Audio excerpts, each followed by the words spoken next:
Okay, how is everybody doing? Alrighty then. So today we have some interesting news. As you see right here, GTA Trilogy may finally be worth playing on PS5 and PS4. And it's like, it only took 3 years for them to kind of fix the game. But this is kind of false, because for what I saw, the update only came out on the new gen, PS5 and Xbox Series X and PC. The last gen consoles didn't get the update, at least for what I saw, but let's see what they have to say. The trilogy of 3D GTA games first released on the PS2, yeah, it doesn't matter. While they added some contemporary convenience like checkpoints, they practically ruined the art direction of the originals and were panned by fans. We gave the collection a 5 out of 10. Rockstar built its reputation on Edition, and this is the update. They added classic lighting, motion blur. I don't know if it already had that or not, but they added some graphic update, and here is the difference. This is before, and and this is after. They put the lighting of the original games back, which they should have never taken it out, but the developer has been quietly updating the games in collaboration with an unexpected partner, Netflix. Okay, for those who don't know, you can play titles like GTA San Andreas on your mobile phone as part of your subscription to the streaming service. Now a new patch has implemented improvements from that mobile version to PS5. This is what pisses me off.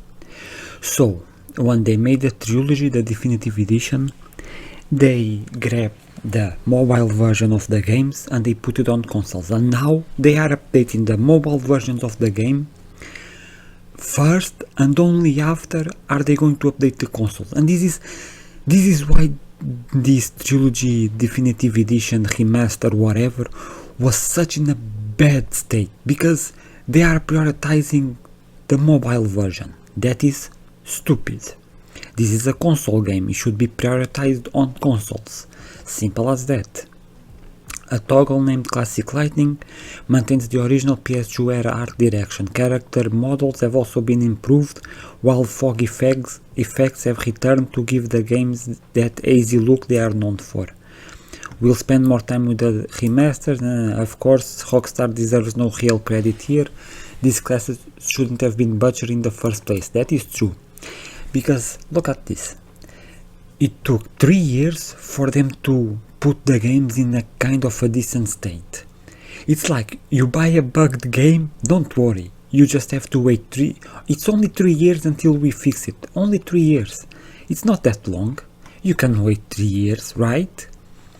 My god. Yeah, this is in Push Square. Shout out. And I have another here. Let's move on from this, because it's nice, the update, but come on, 3 years waiting, and it should be totally fixed by now, but I guess it is what it is. Next we have game size not as important as it used to be, says Yakuza creator. Man, Yakuza games might be one of the best gaming franchises, at least for me, ever. Since I played the first one I played was Yakuza 4, and I've been loving the franchise ever since.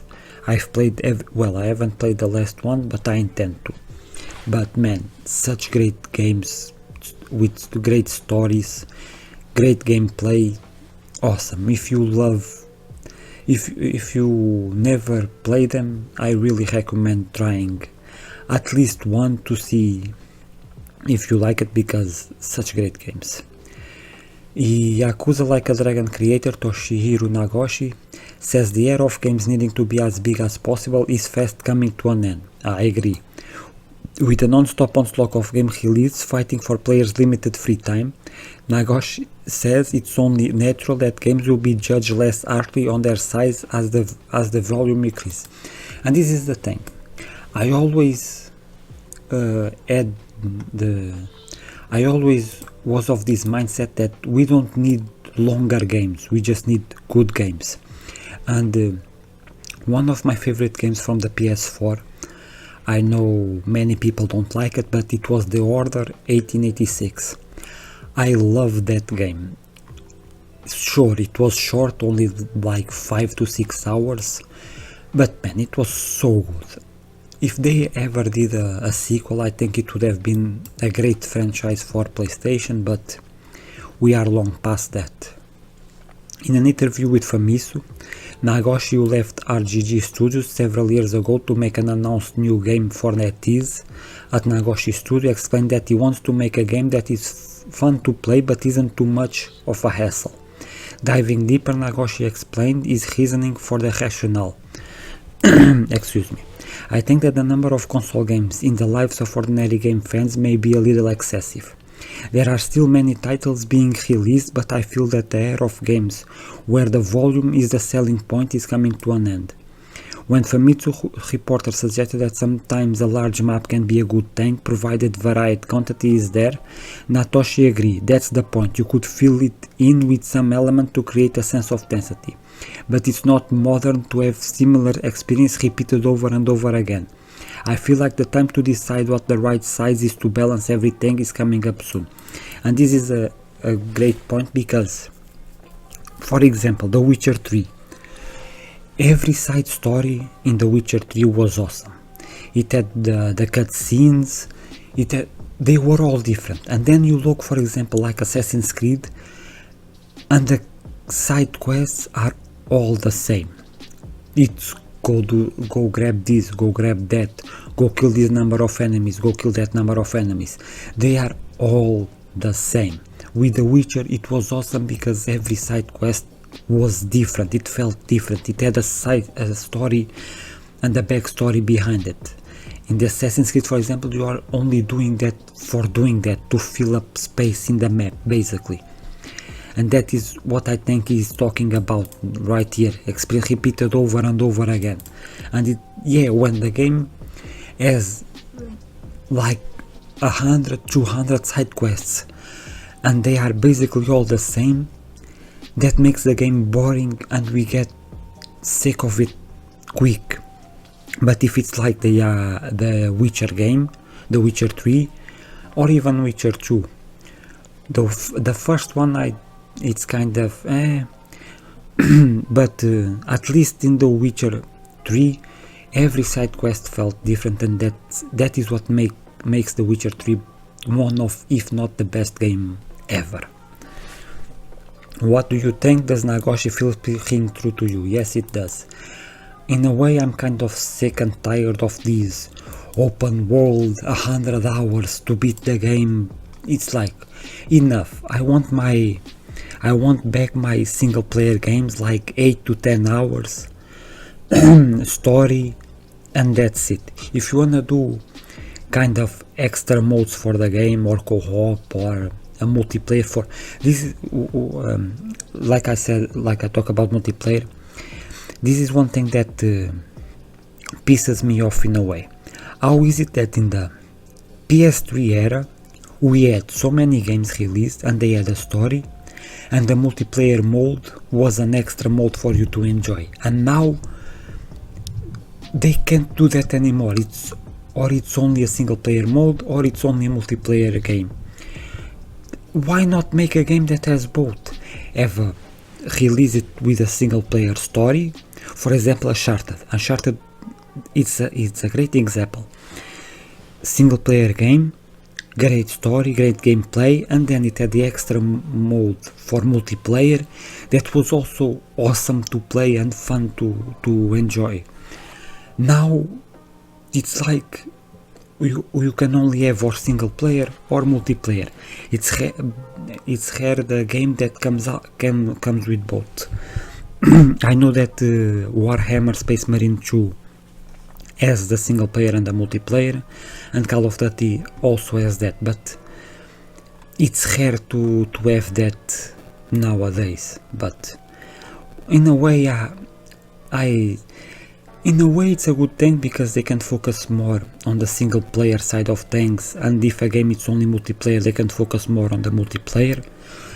But as we saw with, for example, Battlefield 2042, They said it was only multiplayer because they wanted to make the best multiplayer game they could make, and it was one of the worst multiplayer games ever. But it's not even it wasn't even basically a Battlefield game. So what was the point of not having a single player campaign to put all your efforts in the multiplayer, and then the multiplayer comes out like that? It just, well, it's done. I hope the next Battlefield they go back to the good times, but it's EA we are talking about. Okay, and let's finish up with Ubisoft. This is an Eurogamer. Ubisoft being sued over controversial The Crew shutdown. Man, I like this so much. Publisher removed the ability to play the game that you bought and thought you owned. I like this so much because you bought the game. It's okay, we knew it was only online, but they could have easily put an offline mode for the game, and then they shut down the servers, but you have the offline mode to enjoy. Now they didn't put an offline mode, they shut the servers of the game, and then they removed the game from players' libraries. That is the most.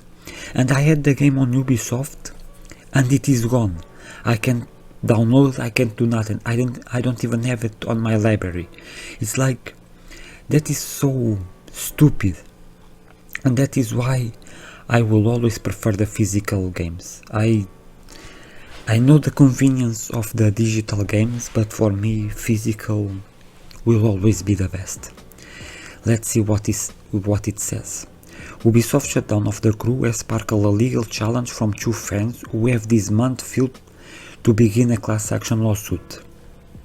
Online racer The Crew became unplayable and was removed from owners' accounts after Ubisoft pulled the plug on its server back in March.